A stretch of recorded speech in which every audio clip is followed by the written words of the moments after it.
La firme de Private Equity African Capital Alliance a annoncé dans un communiqué avoir pris une participation de 49% dans la compagnie de réassurance continentale qui opère dans 44 pays africains. Le montant de la transaction réalisée via Capital Alliance Private Equity 4, un fonds géré par ACA, n'a pas été divulgué. L'opération a été rendue possible par la dilution des parts de Saham Finance, la filiale d'assurance du conglomérat marocain Saham Group. Suite à cette dilution, approuvée par les autorités réglementaires, Saham Finance a vu sa participation dans le réassureur passer de 100% à 51%.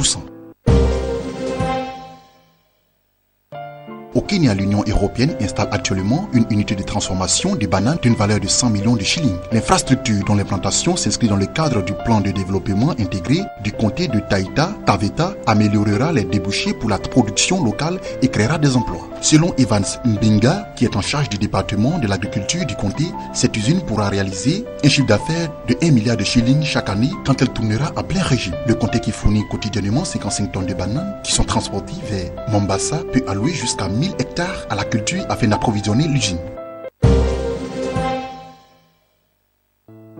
La compagnie tanzanienne de fourniture d'électricité mettra en place une unité de surveillance et de contrôle du réseau électrique d'ici juin. Le système de contrôle rapportera le lieu de défaillance de l'infrastructure électrique en très peu de temps, ce qui accélérera sa répartition par les techniciens, a affirmé Mahende Mungaya, un responsable de la compagnie de Dar es Salaam. Cette annonce a été faite lors d'une rencontre avec les grands clients de la société. Au nombre d'environ 1600, ces consommateurs, qui représentent environ 0,3% des raccordés au réseau électrique, contribuent à 45% aux revenus issus des factures d'électricité. M. Mungaya a également annoncé que 2 sous-stations seraient également mises en place à Mwimbili et à Mbagala afin d'améliorer la fourniture d'électricité dans la région de Dar es Salaam.